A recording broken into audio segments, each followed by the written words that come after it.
행복한 삶을 꿈꾸며 사랑의 결실인 결혼으로 골인하는 수많은 커플들. 그러나 센서스 자료에 따르면 전국에서 이혼하는 부부들은 20%가 훨씬 넘는 것으로 나타났습니다. 이 가운데 20살에서 24살 사이에 결혼한 젊은 부부의 경우 이혼율이 30%에 육박하는 것으로 나타나 현대사회에서 결혼과 이혼은 너무 쉽게 받아들이고 있다는 지적도 제기됐습니다.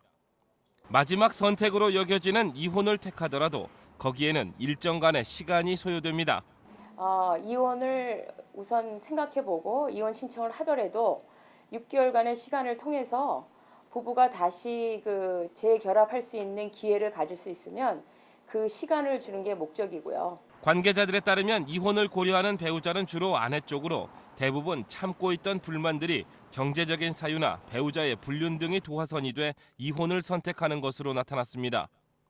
그러나 미국의 가정법에서는 이혼 사유에 대해 묻지 않고 있으며 이에 따라 대다수의 이혼은 성격 차이로 분류됩니다. 영주권 문제로 또 결혼을 한국에서 하셔서 오신 분도 있고 여기서 또 배우자를 찾아서 결혼을 하는데 2년 이상 결혼을 해야 컨디셔널 이제 영주권을 받는데 그 2년 전에 결혼 목적의 이유가 그런 어떤 서로의 결혼을 순수한 결혼 목적이 아니고 삶의 서바이벌 목적으로 결혼을 했을 경우 2년이 못 가서 많이 깨지는 경우를 많이 보고 더욱 놀라운 사실은 이곳에서 결혼한 후 한국으로 돌아가 이혼 소장을 제출하는 경우도 전체 상담 건수의 10%를 차지하고 있다는 것입니다.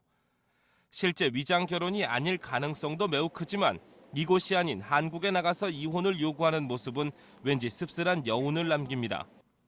문제는 이혼을 결정한 후 거쳐야 하는 자녀 양육과 재산 분할입니다. 현 가정법상 아이의 양육권은 엄마 쪽으로 기울고 있다는 것이 지배적인 의견입니다. 즉 아이가 받을 충격을 감안해 정신적으로는 편안함을 느끼는 경우가 대부분 엄마라는 판단에 따른 것입니다. 양육비도 소득에 기준한 일정한 공식에 의해 산출되는 만큼 더 이상 요구하기에도 무리는 있어 보입니다. 정작 배우자들이 가장 추해지는 부분은 재산 분할.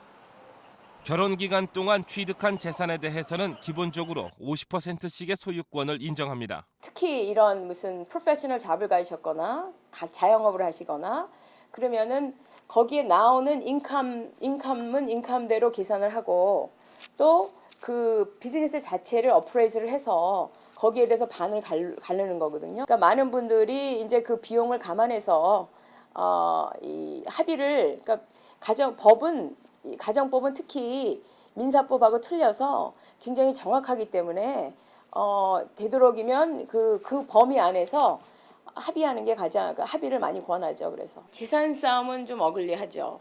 자기의 그런 어떤 이익을 위해서 30년 산 어떤 그런 거를 다 저버리고 그 재산에 대해서 너무너무 계산적이 되는 그런 경우도 많이 봤습니다. 결론적으로 이혼은 결혼과 마찬가지로 양쪽의 희생을 요구하며 때로는 새로운 삶의 시작이 될 수도 때로는 그전보다 못한 삶으로 추락하는 야노스의 모습을 갖고 있습니다.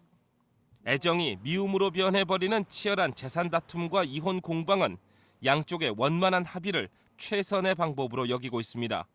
그만큼 물질적, 정신적인 피해가 크다는 말입니다. 판사 앞에 가면 둘 다 지는 거나 마찬가지예요. 위클리 법률, 오늘은 이혼에 대한 전반적인 정보를 알아봤습니다.